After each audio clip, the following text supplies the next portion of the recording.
I'm Talora Bennett, and welcome back to Woodford County Library Hometown Highlights. We're proud to be part of the What's Up Woodford Network, where we celebrate the people who make our community unique. I'm especially excited about today's guest. His name kept coming up when I first started this job back in December, and now I totally understand why. He's a big name in our library and in our literary community. Please welcome Wes Blake, Kentucky author of Pineville Trace, a novel that's been getting national attention, and someone who's deeply involved with the library right here in our home. Wes, welcome to the show. Well, thanks for having me. Of course. Let's start from the beginning. For those who may not know you, can you tell us a little about yourself and how you got started as a writer? Sure. I always liked telling stories, like always made up stories, and growing up, and always enjoyed writing. I went to UK and was an English major, and I studied under Gurney Norman and James Baker Hall, and took creative writing classes. And then I kind of had I taught high school. Actually, I taught high school English in Jessamine and Woodford County as well. And then I went back and rededicated myself to writing in about 2014, and I got an MFA in creative writing at the Bluegrass Writers Studio at Eastern Kentucky University. And so since 2014, I've been writing pretty regularly. So I've been, I've really stuck to it regularly, and it's been a lot of fun. And that's kind of what brought me to this book. This is actually the my debut book is Pineville Trace. Hmm. So, did you always know you wanted to write, like when you was younger? I, there's such a link between reading and writing, and I did always love writing. I loved making up stuff. I loved having the freedom to write about whatever I wanted to write about. Mm-hmm. I loved reading, and I loved stories, and I loved hearing stories. So I was always drawn to it, and I did kind of always have a draw towards writing. I don't know when I was a real little kid if I knew that was a thing I could do, but I was always drawn to it for sure. So you've had quite the journey. Your book Pineville Trace has won awards and was even featured by Deep South magazine. What inspired that story? So this story, Pineville Trace, it's about this former revival preacher who's disgraced. He's in minimum security prison in Eastern Kentucky, and one day he's befriended this stray cat that he names Buffalo, Mm-hmm. and one day he decides just to walk away with this stray cat Buffalo, and just walk away from things. So where that story came from, I've been writing a book since 2014 for the last 11 years. I'm still writing it right now, actually, about this character, Frank Russet, this revival preacher. And so in that other manuscript that I'm writing, he's in this minimum security prison, which is based on Bell County Forestry Camp that's on Pine Mountain in Pineville, Kentucky, hence the Mm-hmm. name of this book. But so I was there for work, and so I was revisiting this place that I had written about, and I just got the inspiration for this story. I got the idea in that manuscript. There's a stray cat that he befriends, but it's not a major part of the story. But I just got this idea as I was driving, that him and this stray cat take off, and that was it. That was the idea for the story, and I wanted to find out, okay, where would they wind up? What would happen? And so I wrote the book to discover that. So, as you mentioned before, you studied under some pretty big names. What's something you took away from those experiences that influenced your writing today? That's a great question. A lot. Mentors. I could talk for days about. I won't. I won't. But I could talk about mentors forever and how they've impacted me. Gurney Norman was huge.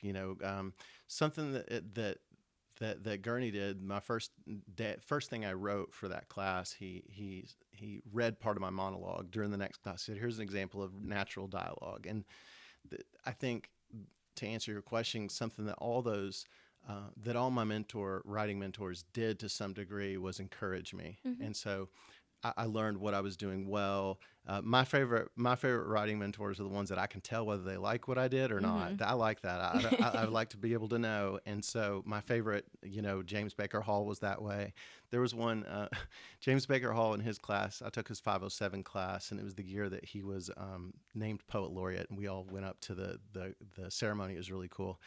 But whatever I wrote first in that class, he didn't dig it. Mm-hmm. And so I was kind of I didn't get that much attention. And after each class, we would go and drink a pitcher at High on Rose was the place we'd go at the time. And so he didn't notice me that much. And so then I wrote one story that he really liked. And so after I read the story, he goes, "Wes, are you drinkable?" Meaning, am I old enough to drink? I think is what he meant by that. And so, anyways, I was on his radar after that. So I like teachers that I think a lot of what they did for me was they showed me what was possible and they encouraged me and so yeah, Julie Hensley, actually, she just had a new book that came out. She was my thesis director at the Bluegrass Writers Studio, and she's guided my writing in this story about this character Frank Russett quite a bit as well. So you're based here in Nunsuch, right? Yes. Okay. So how does living in a small town shape your writing? You know, that's a good question. I'm kind of a Kentucky mutt, so I've lived here. Most of the writing that I've done since 2014, when I rededicated myself to writing over the last 11 years, I've lived in Nunsuch that whole time. So probably a lot. Like one thing, my wife and I, we planted over 100 trees. So throughout this process, I've learned a lot about trees. When you plant trees, you start to notice them. And so I think it's kind of clued me into the natural world. Growing up, I moved all over Kentucky, like Eastern Kentucky, Western Kentucky, Central Kentucky. But I'd never lived in a rural area like Nonsuch in Mm-hmm. southern Woodford County. So I think it's clued. I've always loved being outdoors, and so I think it's clued me into things. I know the names of a lot more birds and plants and flowers and trees than I used to, which is great for writing. So you was just in Louisville for the Kentucky Book Festival. How was that experience? Like any moments or reader stories from that day? It was great. It's the first time that they've had that Louisville edition of the Kentucky Book Festival, and I loved it. I was actually at the table right next to. First of all, I was happy to really honored to be invited because there's some great writers all around me. But a couple of the writers that blurbed my book, Lee Martin and Julie Hensley, who both have new books and that are both fantastic, they were right next to me, and That's so that cool. that was a lot of fun. So I got to chat with them.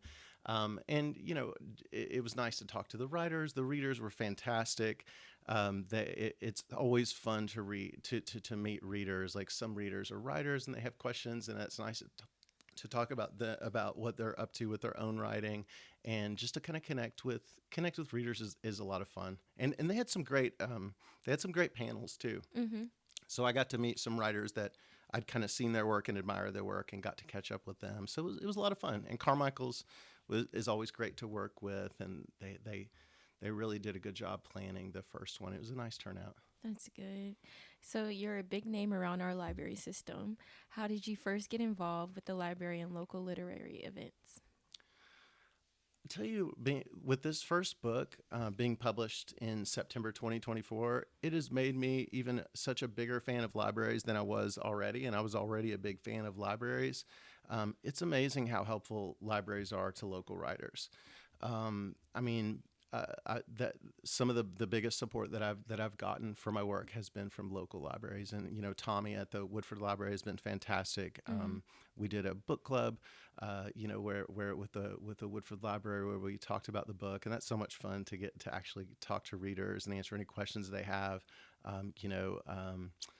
The Fayette Library, we did one with they have a cat.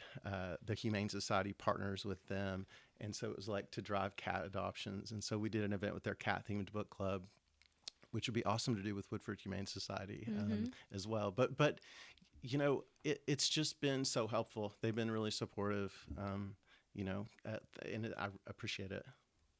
So you've also written essays in fiction for Electric Literature, Stories South, and more. Do you approach writing essays different than fiction? So yes, yes, yes, and no. It's in some ways you do, because the expectation, like, so for example, I have this creative nonfiction essay collection, which is it's called Hazel Green and Other Haunts, and so I've been working on that for a number of years. And so when you write that, the form just kind of dictates your constraints. So if you're writing an essay, you're constrained by truth Mm-hmm. to a degree, right? and so it has to be essentially honest, is what I'm saying. And so with fiction, you have more liberty with the. But as far as approaching it and the process of writing and revision and polishing the work, it's the same, but the constraints are somewhat different. And that goes this the Pineville Trace. It's a novella, Mm-hmm. and the chapters are flash fiction, like so 1,000 words or less that tell their own story, but then add up to this overarching story of this revival preacher that walks away from a prison, and so that that form dictated the way that the writing progressed. And so the same thing with whether it's an essay or fiction, there is some constraint there. I don't know if I gave a great answer there, but There's no wrong answer. Are you working on any new upcoming projects or been inspired recently to write something new? I have. So I'm working on that creative nonfiction essay collection that we were just talking about. It's called Hazel Green and Other Haunts. I've been writing about that for about 5 years, and actually, there's a couple essays that take place in Woodford County in that collection. 6 of those essays have been published so far, but I'm looking for a good home for the whole book, and I'm polishing that right now. That was just a semifinalist for Ohio State University has a nonfiction collection prize, and it was just named a semifinalist last week, which was really exciting. Oh, Congratulations. thank you. So I'm working on that, and I'm really really excited to circle back. I've got some new ideas and some new chapters that I'm writing for Antenna, which is the other novel about this character Frank Russet, Mm-hmm. and so it talks more about how he made a name for himself as a faith healer and revival preacher before Pineville Trace begins. And so I've got a lot of good ideas that I'm about to dive deep into that. And then the other thing that I've been working on, that's a newer novel. It's titled To Bury, and it's actually set in Woodford County. I started working on it at the beginning of 2024, and I have a second draft done. I'm letting it sit for a little while before I circle back to it. But it's about this. I was driving down Troy Pike, and there Mm-hmm. was this. It was during February, and there was a coyote that had been hit by a car, and it was very cold for a couple of weeks, and the coyote was just frozen there for 2 weeks, and every day the coyote was there. So I got this idea came to me about this girl who went around burying, animals that had been hit by cars, and Mm-hmm. that was the idea that I had.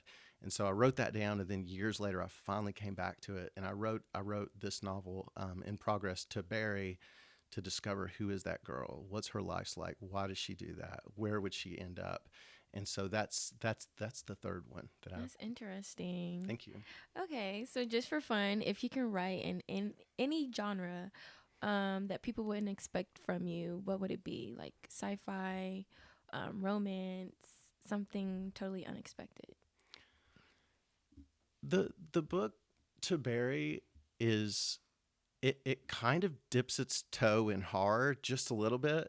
I would Mm-hmm. say it's still literary, and when I say my work is mostly literary fiction, and when I say literary fiction, I just mean that it's like genre fiction, like you mentioned, some of those things like fantasy and horror, they tend to focus on plot. Mm-hmm. And so plot's the main thing. And with literary fiction, usually it's focused on character. My work's usually focused on character, but that novel To Bury, it's definitely literary. It's character first, Mm-hmm. but it dips its toe into horror a little bit. And so I think that would probably be my answer. Horror might be the thing that I would kind of like maybe veer into just barely. Um, I know you talked about To Bury, but what kind of story would you love to write next? Any dream projects you've been thinking about, or someone you would like to collaborate with? I the three that I'm working on now, I've got a lot of energy in those. I do keep a note of ideas, and so I've got several ideas of things that I'd like to get to. I think it would be fun to. I, it's fun to for me. It's always fun to write in new forms. And so you had this question earlier, which is a great question. The difference between writing, an essay versus fiction. To me, sometimes the form drives the writing, and I Mm-hmm. like to try new things. So if I wrote one book in first person, I want to write one in third person, and that's why I wrote this novella that's made of flash fiction. To me, it's a challenge, and it keeps it interesting. So I'm open to writing in different forms. A lot my what I read drives that a lot. If I read a book that really strikes me, that I really resonates with me, it kind of inspires me to want to write something. Do you have any words of wisdom for anybody out there who would like to write a book or become a future author? Sure. It's important to read. You know, reading is a big part of it. Continue to read. Write. I took this some of the best advice I've ever heard about writing. It's so simple. It sounds almost flippant, but it's not. I mean it completely. The only way to become a better writer is to keep writing, to Mm-hmm. write more. The more you, it's like anything. You ride a bike. The more you ride a bike, you better get at the better that you get at it. So I would encourage to read, keep writing, even if it's just one of my goals is to write a little. There's this great quote by Isaac Dennison, and she says, "Write a little every day without hope, without despair." And so read, keep writing, even if it's just a little bit every day. And I think without hope, without despair is important. You can't judge yourself too much on that first draft. It's always going to be bad. Just keep going and you polish it to make it better. Um, get involved with the writing community. Go to readings. You know, we've got, there's actually a brand new bookstore opening soon here in Versailles, Little Bird Bookstore, and so that's opening. I'm sorry, Tiny Bird Bookstore. Excuse me, Tiny Bird Bookstore, and so that's opening soon. I would just say, get involved in your local events. There's readings. Likely Story in Midway has readings often. Go to those. Go to the Carnegie Center in Lexington. Go to the local public library, here in Versailles, and hear other writers, ask them questions, and yeah, that's my 2 cents. Is there anything else you would like to put out there that we didn't touch on? The main thing, if folks are interested in finding the book, it is at the Woodford Library. They can check out the book if if they're a member and have a library card. They can go to the library here in Woodford County. There's also the Libby app. They can get the audiobook that way. And in downtown Versailles, there is a brand new bookstore, Tiny Bird Bookshop. It's where the old Pizza Hut building was, and that's open. That's open. That's going to be open very, very soon. It'll probably be open by the time this airs. So definitely check that out. A likely story just had an event in a likely story in Midway, and there's signed copies there. So those are some places to find my work. What is your socials for people who are looking to reach out to you? On Instagram is the one I'm most on. It's at Wes Blake _. So Instagram is at Wes Blake _. And then Facebook, I believe it's just Wes.Blake. But if you go to wesblake.com and click on contact, all my socials are there as well. Well, Wes, thank you so much for joining us today. Your love for storytelling and connection to Kentucky really shines through, and we're lucky to have you in our local literary world. To listeners, if you'd like to learn more about Wes or check out his work, visit wesblake.com. That's it for this episode of Woodford County Library Hometown Highlights, part of the What's Up Woodford Network. Thanks for listening, and we'll see you next time.